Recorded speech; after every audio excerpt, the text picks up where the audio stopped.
Have you ever wondered what BioShock in space would be like? You know what, Tamoor? I absolutely have. Well, Lucy, you are in for a treat today because we're going to be showing the viewers You guys at home, that Arkane's Prey might just be it. the Prey reimagining of Prey. Yep. So we played the game for like an hour, and we played from the very beginning. So I've put together some gameplay clips here that we're talking over, but I've cut a big spoilery thing. Massive spoiler. Massive. So we're just going to talk about our general impressions of what we think. So at the minute, it basically is BioShock in space. It feels very similar to And BioShock. Arkane did actually work a little bit on BioShock 2. And there were a lot of inspirations, I think. So here you can tell I'm playing as Morgan. I'm holding a wrench that I can smack people around the face with. Yeah, that's as much BioShock as you can get. Yeah, pretty Wrench. The only thing that's missing now is lightning in water. Well, no, I don't know, actually. I didn't get that far. But also another game that it really reminds me a lot of is Deus Ex. Skulking around, like hacking into people's computers, reading their emails. If you like environmental storytelling... Boy, this game does have a lot of it. Yeah, there's a lot of stuff on the walls, emails to read, comics to pick up, that kind of thing. It's quite cool. Little messages here and there just left. It's very much Deus Ex, and you know, Arkane are doing a great job of kind of picking up on that Looking Glass legacy with Thief and Dishonored, and now a bit of, Deus Ex in Prey, which I'm all for. They haven't made a bad game yet. Well, in a long time, so I'm very, very excited about this. And from what I played so far, I'm really quite looking forward to it. We're skipping between different areas here because, we want to show off as much as the game as possible. But you do have a hub world. So you're on Talos 1, is it? Yeah, it's kind of like a space station. And here we're in the sales department. Mm-hmm. And it's very, again... Don't want to hammer this point home too much, but it is quite BioShock. Yes. You see, at the moment, we're kind of picking stuff up. Things like baseball gloves and a used cigar that someone's just left hanging around. Remember to stub those out. Yeah. Because it could cause fires. But what you can do with these items is you can use a thing called a fabricator and sort of use it to craft. Yeah.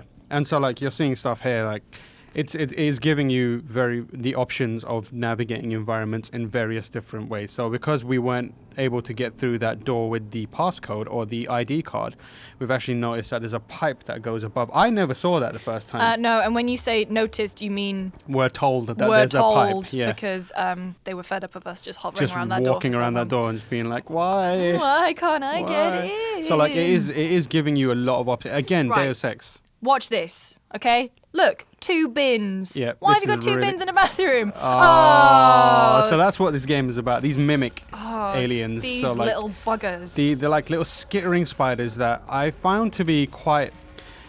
See again, like a bin. This is the game telling you, watch out, there is a mimic at the top of the stairs. Yeah. Me, in my, nonchalance, going, oh yeah, cool, I'll just go this fine, bin. Look, bin. the bin is there. Where did another bin no. come from? And then, bam, I get Yeah. God. So Watch out, basically. Yeah, these things, they remind me, they're a mix between, obviously they've got this shape-shifting ability, but they also kind of like the head crabs from Half-Life. Yes, where absolutely. they appear out of nowhere and they make this shrilling sound, and you're just it gives you, makes your hair stand on end. But another Arkane reference there, because they worked on a cancelled Half-Life episode. Yep. And I saw, you can actually, if you're quick enough, you can actually see a mimic turning into something in the environment. So sometimes you can see them dashing around and quickly just sort of freaking out and going, I'm going to turn into this mug. So this gun is very effective against them, so you just freeze them basically. It's basically like May's ice gun from Overwatch. Exactly. Slows them down. Slow them down, freeze them, and then you can whack them with you. And these mimics, they do this really cool thing where they kind of adopt this threatening stance when you get close to them. They're like a snake. So if you get close to them, their limbs really elongate as if they're trying to get you to back up a bit, and it's quite freaky. So here, obviously you've got guns, you've got the glue gun, you've got your wrench. You've also got these things called neuromods, which are basically like powery type things, upgradable. Plasmids. Plasmids. So there's a various amounts of skill trees and stuff that you can upgrade. You can hack, you can repair, you can turn into a mug. Sadly, not in this demo. we didn't turn into any mugs. There's more than what you're seeing on screen because a lot of them some of them are tied to weapons and specific items. Some of them that tied kind to your stuff. suit as well. Yeah, so you can upgrade that stuff. So I kind of looked through, and a lot of the early stuff was just basically boosts to engineering, crafting, that kind of stuff. This bit made me uncomfortable. But yeah, I do not like the idea. I got a bit Doctor Who at this point. I was like, I was like, ooh, this is new interesting. Doctor. But yeah, and as you can see, like Arkane's ability to create these really interesting looking worlds is in full effect here. Oh yeah, absolutely. I spent a great deal of time during our hour just looking at little, flourishes in the environment, little posters and that kind of stuff.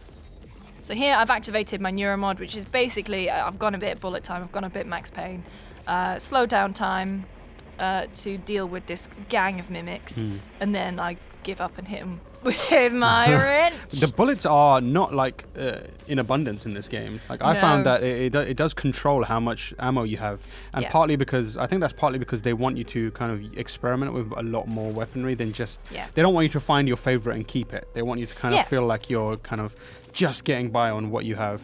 So I really appreciate it. I love the name of this. Glue. It's like a Wii game. Yeah, there's a lot of backtracking that you need to do. You'll notice that some terminals, for example, you can't access because maybe you haven't got the right nodes activated. You can't hack, so you have to go back and get stuff. You have to retread your steps a lot to get into rooms. This guy is called a phantom, so he's basically like, he's not really a mimic. He can sort he's of like apparate. Something in between. Like a Houdini splicer. Yeah, exactly. Oh no. He likes to keep on the move. So I mean, you can get, as you saw, a healthy amount of his health out. You can get a big amount of his health away, but he usually runs away quickly, and you got to chase him down. We've got a quick glimpse of the inventory system here.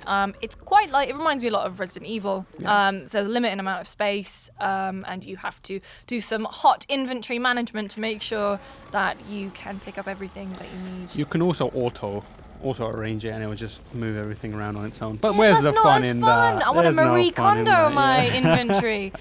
Overall, though, I mean, it messes with your mind a lot. It does. See, the thing that we cut out in the beginning is a really good, like, oh snap moment. But again, didn't really want to show it here. But if you want to, we're going to be putting up the first 20 minutes or so of gameplay on the GameSpot YouTube channel if you want to kind of spoil it. Yeah, if you want to spoil it a bit and kind of...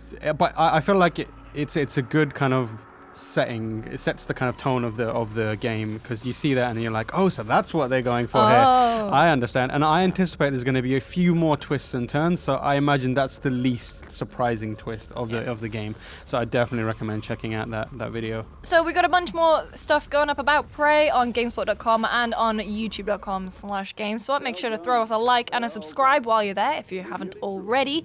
Find Tamoor and I on Twitter. I'm at Tamoor Hey. I'm at Lucy James Games, and we'll see you next time. In a moment, I'm going to ask you what... my coffee. It's empty.